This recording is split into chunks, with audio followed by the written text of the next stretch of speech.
and welcome to Memoirs of Successful Women. Today I am interviewing the beautiful Ayumi Udima, who is the founder of Proppy. It is a business, real estate business, and she's going to share all about that. And we're also going to be talking about purpose and values, and most excitingly, what the chapter is that she's going to be writing in our upcoming anthology called A Woman's Guide to Business Domination. So a little bit about Ayumi. She has had an amazing path of discovery, really, through many cultures and countries of the world. And over time, her attraction to solving the unsolvable has become stronger and stronger. And I absolutely love that. Don't you just love making the impossible possible? Totally love it. And that's why I have connected so wonderfully with Ayumi. She's got deep roots in healthcare. She actually started off as a pharmacist, and most recently she was the Managing Director of Blackmores. She's held general management and senior global positions at Bayer's in Japan, Southeast Asia, and the USA in Consumer Health and Pharmaceuticals, and she successfully started an e-commerce business models as well. So welcome to the program, Ayumi. Thanks so much for having me, Annie. It's exciting to be here. Well, it's such a joy. It's such a joy to just catch up. We just get excited about seeing each other. But I'm super excited, as you know, about the upcoming anthology. So let's just start right in there. A Woman's Guide to Business Domination. What are they going to hear from your chapter? Well, they're going to read or hear, a few little micro stories, I guess, which go back quite a long way and back to when I was in my very early 20s, because I would say my early 20s were some very formative years for me that have given me experiences that I have been able to carry forward all the way until now. And, you know, the things that you go through in some of those early years are the things that toughen you up for later, and you need that when you go through newer experiences as you go. But I think the big part is my exposure to so many different cultures early on has really given me the opportunity to look really hard at others' perspectives and how they think. And it's been very interesting because sometimes it's a bit of a slog to get to the root of why people think a certain way or why people behave or why they might not agree with you, especially when you're in sort of, like I found later in life, in corporates, bigger corporates, and you're trying to bring everyone on the journey. But it becomes really, really rich when you can get in under there. So there's a little bit of that in the stories and the things that I've lived through. And how all of that has kind of all converged to where I am today and what I'm doing. And it's always really amazing to find all these little paths that you take all end up coming back and crossing together and helping you down the track. And you never know, right? Like sometimes you never know why you're doing something or what it's going to lead to. And you may not know for years until it kind of comes back and you realize why that experience was so useful and enlightening at the time. So yeah, there's a little bit of my history in there, and the paths I've been on. I love that. And the whole book is going to be like that. That's why I've reached out to, I think, 25 ladies who are all going to be writing chapters like Ayumi has, and they're actually going to be sharing their journey. It's going to be so rich in testimony because, you know, that's right. It is those journeys that some of them you expected. Some of them are completely a surprise. Some of them are painful. Some of them are just very challenging, going, what am I doing here? And I love it the way you get to the end of that journey in sometimes a very different space, which is where you are now, and you go, you know what, now I'm looking back when I've got through all of that pain and challenge, it actually is amazing that has strengthened me or equipped me or grown me in ways that I could never have done before, right? So we don't wish it on us, but it's certainly necessary to evolve and grow. Do you think that now when you look back you needed to go through those little fiery moments? Yeah, and I think those moments motivate me even more now than before, more than ever, because, you know, I now that I've sort of gone out and started this prop tech business, doing it alone, because we're in the early stages, is a lot more isolated than I thought it would be. You know, when you're in a multinational and you might be starting up in a new market, and even though it can feel like there's a ball and chain there and you've got to get alignment with everybody and get everybody's buy-in, you still always got this camaraderie and you're always working with a team. But when you're starting a startup, you don't have that, right? And I have to say, I underestimated how much I would miss that. And so it does remind me a lot of the time when I first landed in Mexico. There's lots of similarities. I lived in Mexico for about 3 years, and I landed there when I was about 22. And it was one of those decisions where everybody said to me, "You're crazy. Why are you quitting your job? The world's your oyster. You've got a great job in a hospital. Why would you do that?" And I was just so hungry for the richness of the experience and discovery. And that wears off after time. You know, you give it a good 6 months and then reality can start to kick in, right? Yeah. The toughness of learning a new language, not having a job, not having a visa. You know, I was on a holiday visa. And so when I think about all those experiences I had then, which was difficult, like you had to maintain a positive lens and just keep going, right? And learning a language is a slog, right? So that's, I would say, I think it's one of the toughest things you can do in life. Yeah. So having those sorts of experiences behind me, it helps me to be able to look back on that and go, no, this is not as hard as that. Like this we can do. Puts it into perspective, right? Yeah. That's a really important point, and I know I find that a lot with those in my startup and scale-up programs. That's it. When you've left you've often left for a reason, that you're sick of being told what to do. You feel like people are moving too slow. You feel like they're not responsive enough, or you just want to chase more money. And whatever the motivations are, it can be very lonely when you first actually move away from that. You not in the first few months, like, even for you reason to get dressed in the morning and get out, like to get yourself going. It can be a real loss. It's hard to explain what that's like. Yeah, I think there's the plus side of it though, right? And the one thing I do love and find very liberating about starting a company is you are entirely 100% customer focused. So everything you do is for the customer. It's not for your boss. It's not for internal reporting. It's not trying to drag people along who don't want to come along. It's purely for the customer, and that's the first thing. The second thing is, to compensate for not having that team around you, what I find myself doing is being I act much more like an extrovert than I've ever done before. So I'm reaching out to people, I'm making connections, I'm open to meeting people, and really going on the philosophy of you just never know where a conversation is going to lead.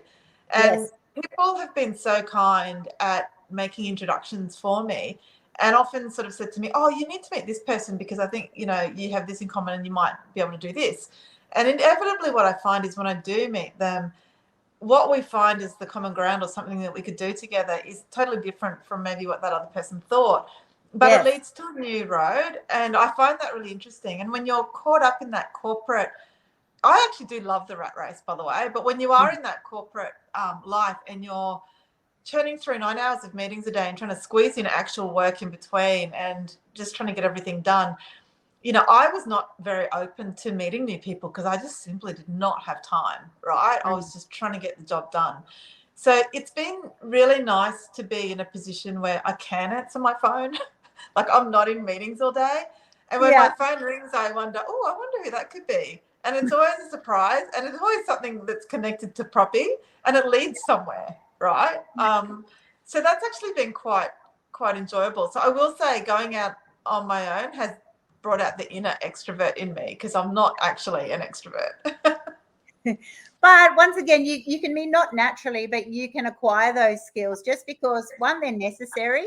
Sometimes you've had more of that in you, but you haven't had to activate it, right? It's kind of like, well, I've been comfortably an introvert, and that's never been required for the roles that I've had. But now suddenly that's right. You don't have to be an extrovert to be an entrepreneur, but you certainly have to be able to, connect and to reach out and to make things happen, because they're not going to then happen to you just naturally. Yeah.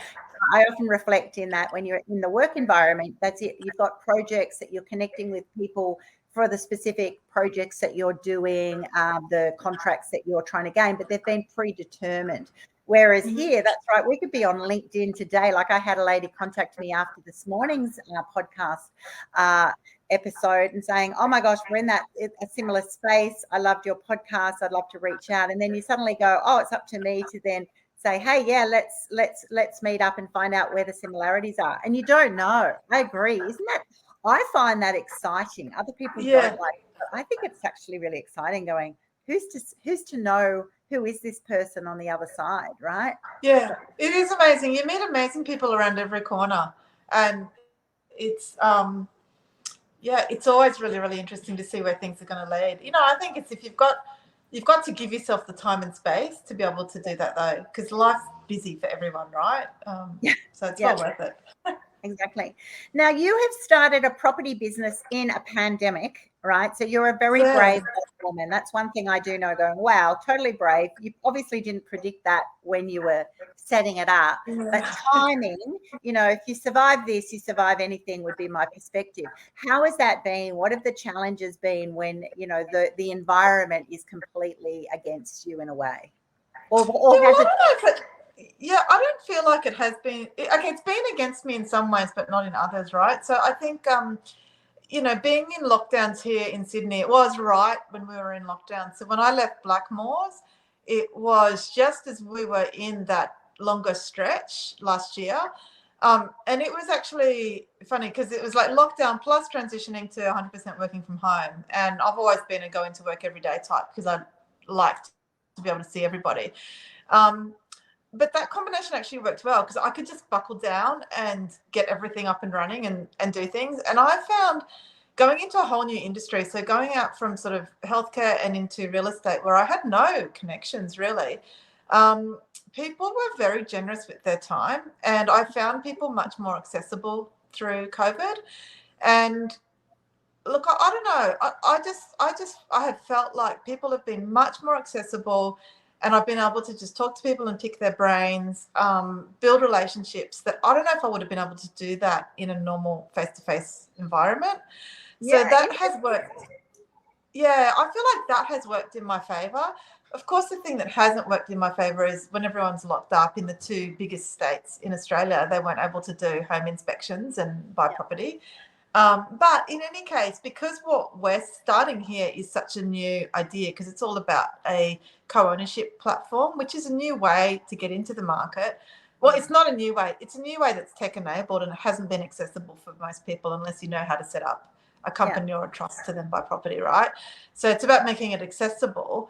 Because that takes time anyway, it's not like the doors would have opened and everyone would have rushed to go and buy property in this way. It takes time. So I don't think we've missed anything, but it has given probably maybe people have also been online more and been more receptive to actually exploring the site more than if they were going to work every day during that lockdown period. So I don't feel like it has worked against me, to be honest. I think the timing was quite good. Yeah. Fascinating perspective. And I know that in other ways that I've experienced, that's right, because people are home or because people have been on Zoom all the time and not doing the commute or not doing the business that they're usually doing. That's right. Sometimes it can be actually the luck, that you go, oh my gosh, this person just gave me half an hour, when normally to try and get them in on a busy day, or they would have all of those competing forces. So that's right. Sometimes it can be absolutely a win. Well, those listening in, just explain a little bit more about what property is then. How does that work? And my question to you is, were you the one who influenced the latest TV network show on home ownership from those 5, that show that's come out? Oh, yeah. No. And I'm like, no, that is property. It is. You know what? That is property. So, okay, so that was the Channel 10 5 Rooms series, right? So let me come back to that. So what property is, it's a mortgage sharing matchmaker platform. So what we aim to do is to create a new stepping stone for millennials to get into the property market. So the problem that we have, which I'm sure everyone's across, but property is so ridiculously expensive now that it has grown at 11 times wage growth. And there's all these numbers and stats, right? So it's just things like the average property is now 10 times the average salary. And if the banks are only going to lend between 6 and 8 times the average salary because they like to cap that multiple, then you can't, the average is not going to be able to get in, right? Which means you need to be buying with someone. And what I've been seeing a lot is couples buying together, but it ends up quite messy, right? And everyone probably knows someone who's bought a property with somebody and it hasn't worked out. And so what this is, it's a platform to help people buy together, buy smartly, meaning there's a whole legal framework around it. So there's co-ownership agreements, it's very clear who owns what, who pays what, how decisions are made through the ownership, and how you exit as well. So you can sell your share when you want to. And so the online platform is almost like the shop front for it, but behind that is the entire operational flow. So we hook you up with everybody you need to complete a property purchase with somebody. So we've got the lawyers teed up, the mortgage broker, if you need a buyer's agent, if you need someone who can negotiate for you on your behalf. We've got all of that set up in the back end. And even for post-settlement, we recommend strongly that you appoint a property manager. So you've got, if one of you is living in it and the other is, say, the investor, that you have your annual rental reviews, that there's regular inspections. And those property managers, we've got 3 that are lined up. They all have different propositions, but what we can do is split now all of the financials to each landlord. So if you think about it, until now, it's always been one landlord, one property, multiple tenants. Property managers have not been able to, through their IT systems, split to multiple landlords. But we've worked with a couple now who are able to do that, right? So if you and I bought together, Annie, and we had a tenant in there, or if you lived in there, everything could be split. So you never have to chase me for the plumber's bill, and I never have to chase you for your bit of the rent or anything like that. So the whole premise behind property is around independence. So you've got financial independence, but you're doing it together, and you don't need to interact with each other on anything financial. So that's kind of what it is in a nutshell. So it aims to be a stepping stone to help people get into property sooner. So you're not waiting, like in Sydney, it's 15 years of saving time on average to get into a property. It's a long way. Right? It is totally ridiculous. And as a mum of 5 young adults, oh my gosh, like it is just such a challenge, and it's a regular conversation to all of us.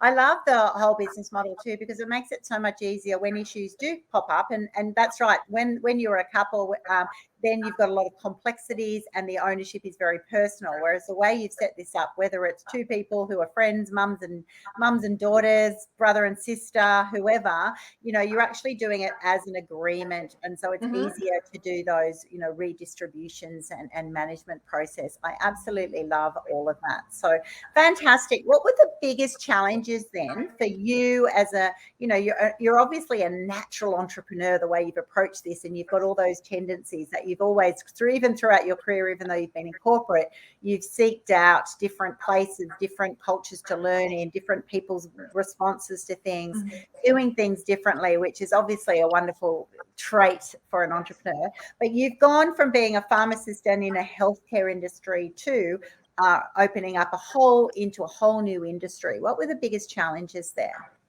I think the biggest one in getting off the ground was finding the right lawyers who would work with me in a way. Like, many lawyers said, yeah, we'll do this for you. But I could see they didn't love the concept, and there was risk all over it. So coming back to that TV series, right? And if it's on TV, there's drama. So it was very entertaining. Our aim is to not have drama.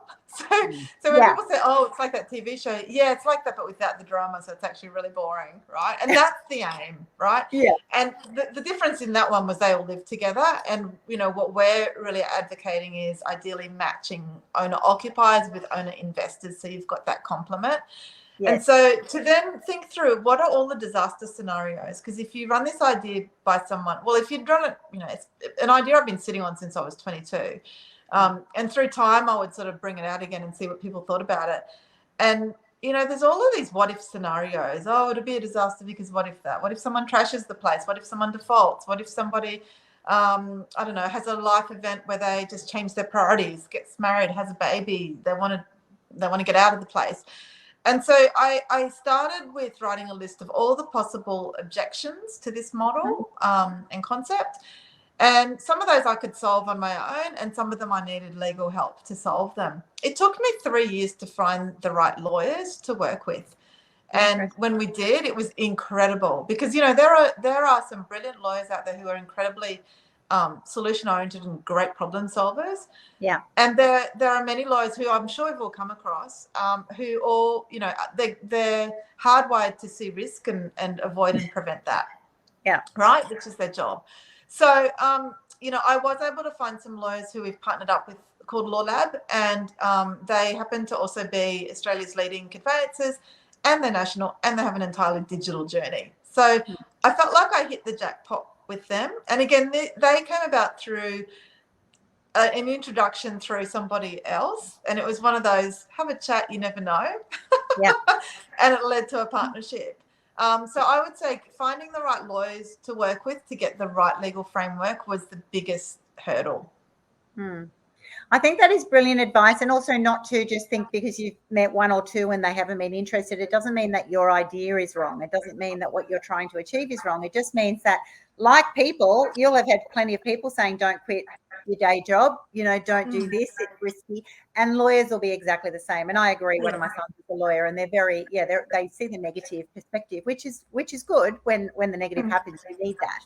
But you've also got someone, just to keep trying, you'll find the right person. I'm assuming you also needed to learn a lot about the industry and licenses and all of that. Did you have to do courses, or do you just team up with people or do you just learn about it? How does that all work? Yeah, it's a mix. I've consumed a lot of content, lots of podcasts, talking to people. Talking to people by far has been the best to learn all the little bits and pieces. I looked into different types of licensing, whether I should get my real estate agent's license and, different things. And I ended up not, because I felt like a lot of the content in there was not going to serve what I was doing. And so I've made the conscious choice that as a connector of services, I didn't need it. So I would really just partner with the right people who had that knowledge. Because there's so many aspects to this, right? Like you've got the property part, you've got the financial services part, you've got the tech as well. So you kind of can't get deep into everything. It ends up being a lot of rabbit holes, but you need to know how it all relates and ask the right questions. So you become a bit more of a coordinator and joining the dots and connecting all the pieces together, right? Which is that CEO Managing Director positioning, right? And that's why I asked you, because I know a lot of people who I might be doing my startup incubator or scale up suddenly go, well, how do I become an expert at all areas? And that's one of the things. You don't have to be. You have to know enough that you have confidence in your overviewing of your business, but you therefore recruit. So when you recruit someone, yes, you do need to know about what they're doing and how to measure that, but you don't need to have the depth. That's why you've recruited that person for that reason, for that time. But that's the same, isn't it? When you're in corporate, when you're managing director of Blackmores, that's exactly right. You rely on other people's expertise. And the risk is when you don't, you're not confident about what they actually do or how long it takes and things like that. But you can learn that, right? Yeah, absolutely. I mean, this is where time is and experience is great, because over time you learn to really trust your gut and your instincts. And when you're younger, you may question that and you think, oh, they're smarter than me, they all know more than me, they must be right. But as you get older, you back yourself a lot more on your instincts. And even if you're not technically deep in an area. So the one thing that was challenging for me was coming from a profession and an industry where I did have the technical depth. So I could go head to head with anyone in a scientific role, right? Before. And now I can't do that. So that is a little frustrating. But even when you can do that, once you get to senior roles, you shouldn't necessarily. You should ask the right questions, but you have to trust your teams to be those experts. So you've got to pull back anyway, right? Otherwise, you're just going to end up demotivating a whole lot of people. So it's more that you start to get a real feel for when people are not just coming straight out and saying, oh, I don't know, I'll look into it. Like, I have no issues with I don't know. And what I always say to people, any of my teams, I've always said, I will always treat good news and bad news the same. I will react in exactly the same way. But no news or lie to me and we will have a problem. Exactly. Then we'll have a big problem. Yeah. So, I think when you don't have the depth on everything, it's totally okay. And I mean, I think most people know this by now, but it's totally okay to not know and to learn. And so I just approach everything with, if I didn't quite understand something, I don't feel silly about asking. I don't feel silly about diving deeper, or can you just hang on, what does that mean? Why would that be? Or what's that perspective? And getting the people who have been in the industry a long time to share their knowledge with me. And people generally love to help you. I find people are really generous with their knowledge and time. I love the way you've actually said that, because I say that and it surprises people. People automatically seem to think, oh, I won't bother them. They're a very important person. They're a very busy person. And I know even as a CEO for the last 12 years, it's almost like every second phone call I get, they say, oh, I'm so sorry to have interrupted you, or I know you're busy. They preface it with that. Whereas the reality is actually not that. The reality is, no, I've actually designed my space so that I am available for calls that are meaningful and appropriate. And so therefore, that's exactly what we experience. You can just ask, what's the worst thing? They can say no, or you can ask them for 5 minutes and they'll end up giving you 10 or 15, or maybe only 5, but you can catch up again. It's amazing. I constantly get impressed actually by how, helpful other people are, so yeah. How have you approached then developing your team, going from a corporate where you've had a lot of staff to then being in that solopreneur phase and then requiring, have you consulted, have you contracted people, have you brought on a team? How have you approached that whole thing, and have you done it very differently than you would have if you're in a bigger organization? I've taken a lot of the learnings from my corporate life, because even though I was in a large organization, I ran quite a few small markets. So I started as a general manager in New Zealand and then was in Singapore and managed a few markets in Southeast Asia. But then when we moved to Japan, that was a startup within Bayer. So we didn't have a consumer health business. So I was the first person there, and it was a lean startup model. So I actually... And after that, I got bigger roles, right, in bigger organizations. But it's not actually too different. I've taken a lean resourcing model. So meaning everything I can do myself, I will do, which gets broader and broader, in the sense that, like, before, like, there's a lot of technical digital marketing things, and I'll call it integrating, but it's probably not the right word, but even just hooking up, this bit of software with that bit of software, you learn how to do it. It's extremely time consuming when you're learning, but you sort of feel so proud of yourself once something, you hit that button and you try it and it works. So there's been all sorts of things like that I'll have a go at. And then when I feel like, okay, no, that's too technical for me, then I'll outsource it. So I have a third-party team, outsourced team, who do the development, because I can't code, although I've entertained the idea of learning how to code, but that's probably ridiculous, but still entertaining the idea. I love it. And so, for example, development I've outsourced. And there's some elements of marketing, like search engine optimization. Technical, I've outsourced. So even though I know the principles of it, I don't necessarily know how to do the technical part of it.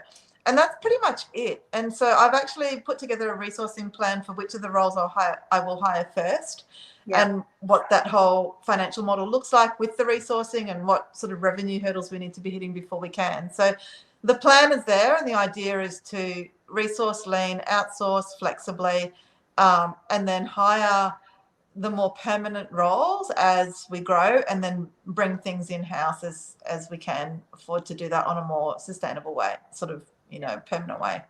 Yeah, I love that. Very, very savvy. And that is that's interesting, isn't it? That a lot of people think it's so different. Whereas that's right, big businesses, they're just scaled businesses. They're just bigger to manage, but the principles are actually the same. That you're always trying to reduce your expenses, bring in as maximum revenue, get the best return on everything that you do.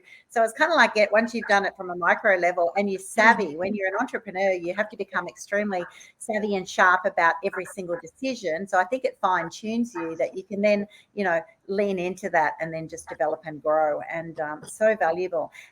What has been the difference of you on your attitude to customer service? I know you're very passionate about customer service, right? And that I just live for my customer. I want them to be raving fans. I want them to be so happy with the decision they made to go with me for this opportunity. How is that? Has that changed? Has it always been there and it's get to do it, or is it different now?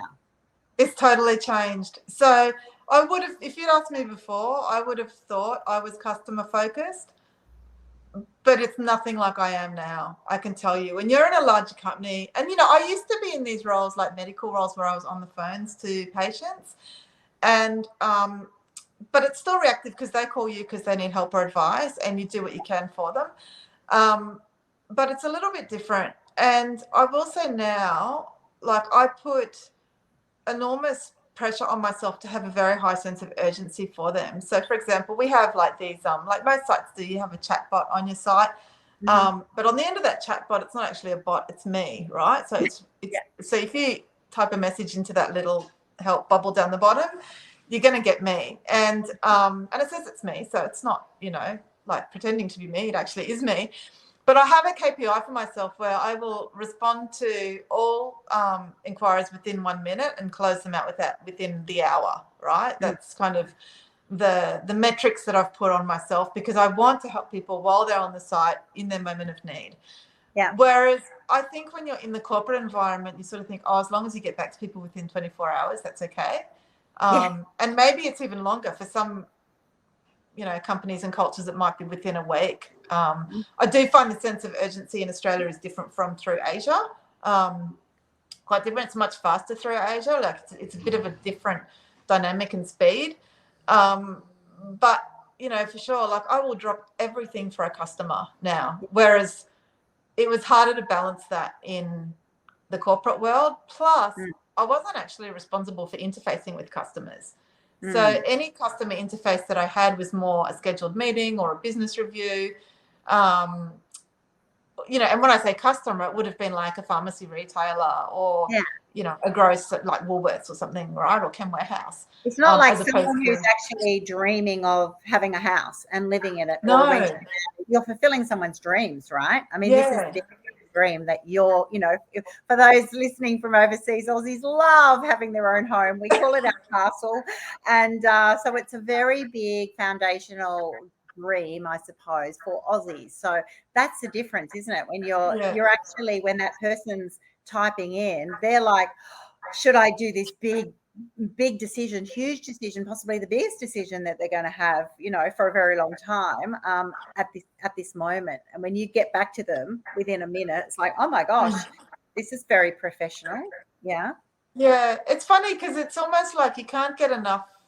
I can't get enough of communicating with customers. Like if I were to say, like in the corporate world, probably the customer's sense of urgency would have been greater than me or the company. Yeah.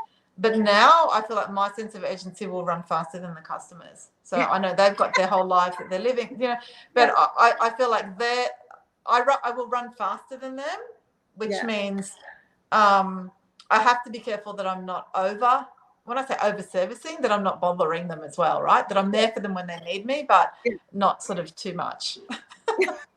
It's a fine line, isn't it? My husband does that. He runs an online training program and someone will enroll in the course and he goes and, instead of emailing them back and welcoming them, he gets on the phone and you can hear him like in the other room. The other person's obviously got such a surprise. Like 1 minute I'm just applying and then suddenly this real person rings me and they're not expecting it these days, right? It's just like, wow, what incredible customer service. Yeah. Amazing. Absolutely amazing. So for those people who are now starting up, there's a lot of people who are in my network in the Women's Business Incubator and the Women's Business Tribe who are like, I've just turned my side hustle into a startup. I've now, you know, in that wave of doing everything, and I am passionate. I'm super passionate about what I'm doing, and I'm getting a bit exhausted.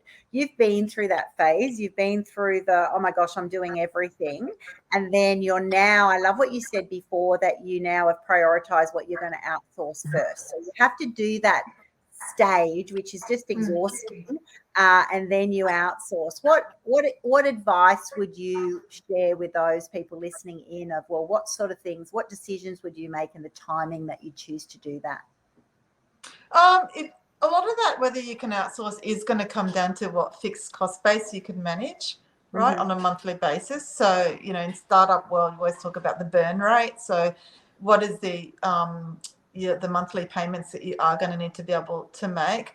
I think it's really important to only pay for what you absolutely must, because what I find is there's so many companies out there who want to help you, but a lot of them have dollar signs in their eyes. So you have to be quite ruthless about what you are prepared to pay for and what you're not. especially with tech and different tech services that exist. So even as simple as if you want to create a fillable form from a PDF, like that's just an example from last week, and you end up on these sites and you check out all the pricing and whatnot, and it's not very transparent. So you go, all right, I'll give it a go, and you turn this PDF, you might spend 30 minutes turning it into a form, and then you go to hit publish, and then they try to charge you. Like, it's really frustrating. But in that moment, you have to decide, was my time worth that or not? And the thing with a startup is you do need to take a little bit of a mindset of your time is not as valuable as it might have been before, right? And what I mean by that is, yes, your time is valuable, but you've got to be prepared to put in more time for mundane, tedious things that you may not have been paid to do before, you know? And so you don't have the luxury of just paying for this and that. So I think you have to be very frugal with where you do spend. Things like office space, don't pay for it if you don't need it. It's going to end up being a fixed cost, right? Exactly. Every month that doesn't return. Like, meet up in a coffee shop somewhere. So, you know, and people might have different reasons, but I think you just have to really think through what are the things you need. Like, there was someone recently who said she, I call it, invested in a co-working space to help her with the motivation and whatnot, which I think that could be good if it helps you with that, as you were describing, get up in the morning, go use the space. But there's going to be a point where that becomes normal and you're not getting the motivation from it. And are you interacting with other people in that co-working space? I don't know, it depends on the space. So I think I do think you have to be really ruthless about where you spend so that you don't run out later. And if you need to then make adjustments or pull back or something's not working, it's really easy to do that because you don't have all these commitments. So I think being able to run long, and it's that endurance is so critical in a startup. Like, don't waste money on business cards and letterheads, and you don't need them. Exactly. All that pretty stuff. I've learned that myself. You get very excited about all those sorts of, you know, shiny objects, as we call them. And at the end of the day, that's right. No one asked me for a business card, no one a letterhead or this or that, whatever. So they're all nice, but it's actually, I agree. It's what are the essential ingredients, and you just do what you need at that time. I love that advice that you've shared about the working spaces. And I'm exactly the same. If you need to meet someone, you can actually either do a coffee shop, or you can even go to those share places and just get a room for an hour, for a half day. You can book a meeting day once a week if that's the type of business you've got, and then the rest of it from home. The 5-day commit is a lot. And that's right. When you have a change, you get excited about the change, but you do, at a period of time, it becomes normalized.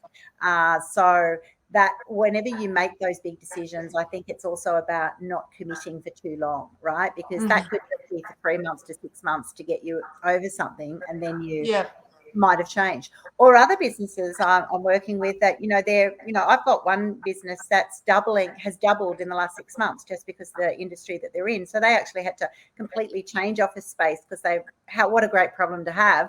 But it is a problem if you've signed up for a long lease, right? You've got those fixed costs, you've got to break things. So absolutely stellar advice there on how to actually, just trim the fat, I suppose, or not even just not over investing too early is wonderful advice. Yeah, the other thing, you know, what that's helped me, I will say, there's a couple of things, is when you are outsourcing things. So if you're looking at outsourcing some of your digital marketing or Google Ads or social media, set a fixed term contract so you don't put yourself in that situation of having that awkward termination discussion. And sometimes you might not be terminating because they're not good. It just might be that you can't be doing a permanent arrangement.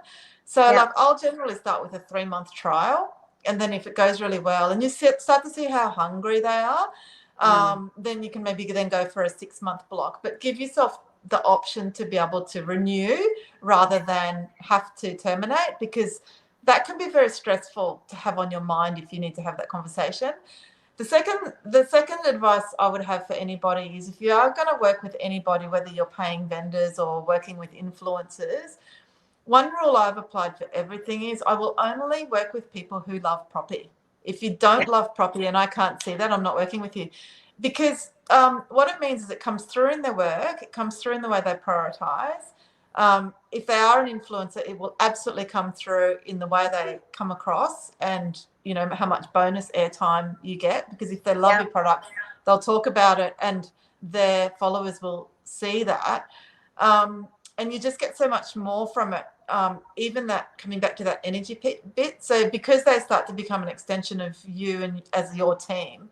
So even though I haven't hired people yet, I very much have a team around me and I draw on their energy and their excitement. So as a solopreneur, that absolutely keeps me going. And I look forward to those weekly calls I have with those partners that I work with, because I do feel like we're in it together. And I think that's really important. Just only work with people who love what you stand for and love your product or brand.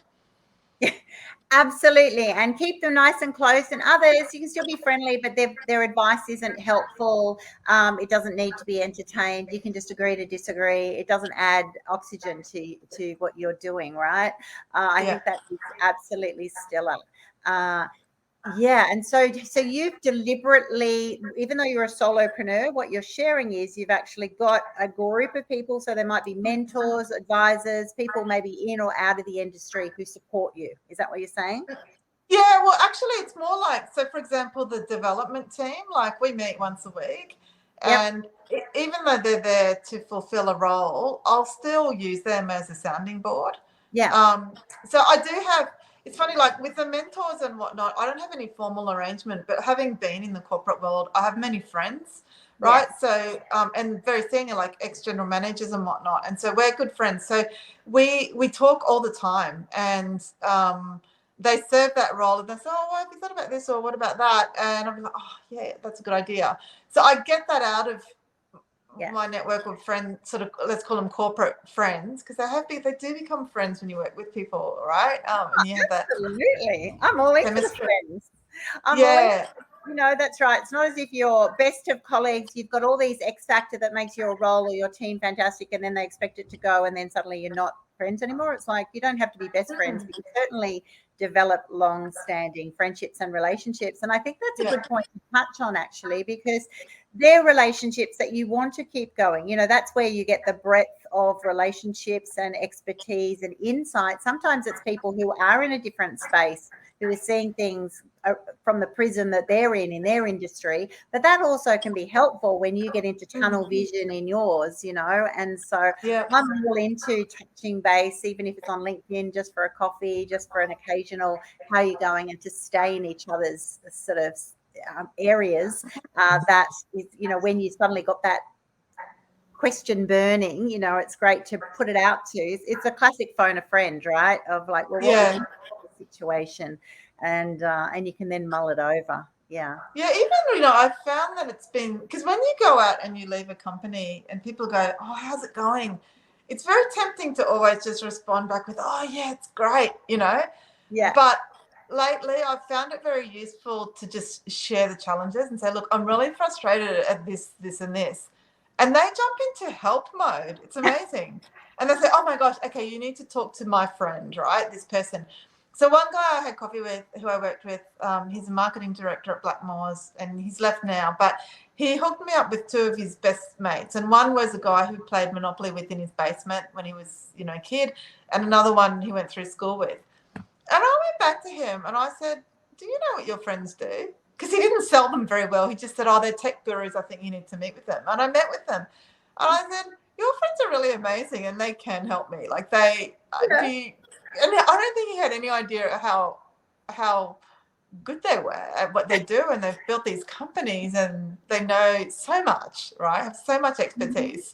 And that was amazing. So I think not sort of pretending to kind of, it's all great and living the startup life world and whatnot. You can, I mean, you don't have to go into everything, but if you don't want to, but people will help you even more.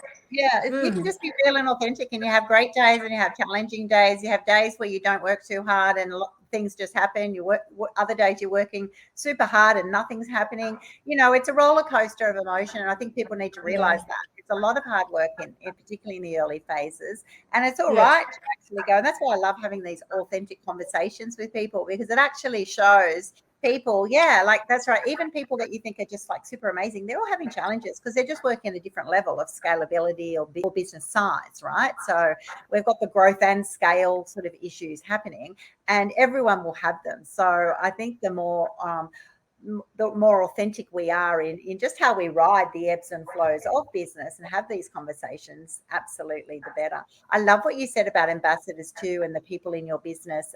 Absolutely make sure that they're all switched on for you. That's been a lesson that I've learned. And now I'm all into the culture. I'm all into, you've just got to be in, because it's not as if everyone has to be in or like it, but if they're in your space, particularly an employee or an ambassador for a role or something like that, it's got to be genuine, because people are savvy, right? You just can feel the energy, or you can feel the disconnects within a company. And I've worked it. I know from even working, and sometimes you just walk into the door of some companies, you go, there's something just not right there. That you just don't feel the same energy, and they're the ones who are often slow, or they're not as helpful. They won't tell you someone else can help you. They'll just go, no, we don't do that. And those sorts of things. So customer service wise, which you have to be at that point, it's just a joy when everyone's switched on, and you punch above your weight, right? Like you just really see how amazing things can be made possible. Oh, fantastic. I am super looking forward to our book coming out. It's going to be coming out in September, A Woman's Guide to Business Domination. And your chapter, what's your chapter title going to be again, Ayumi? So I think the title was around specifying your market, but I've rejigged it a little bit. I can't remember the exact wording, but it's all around like why going smaller can make for bigger business. Yeah.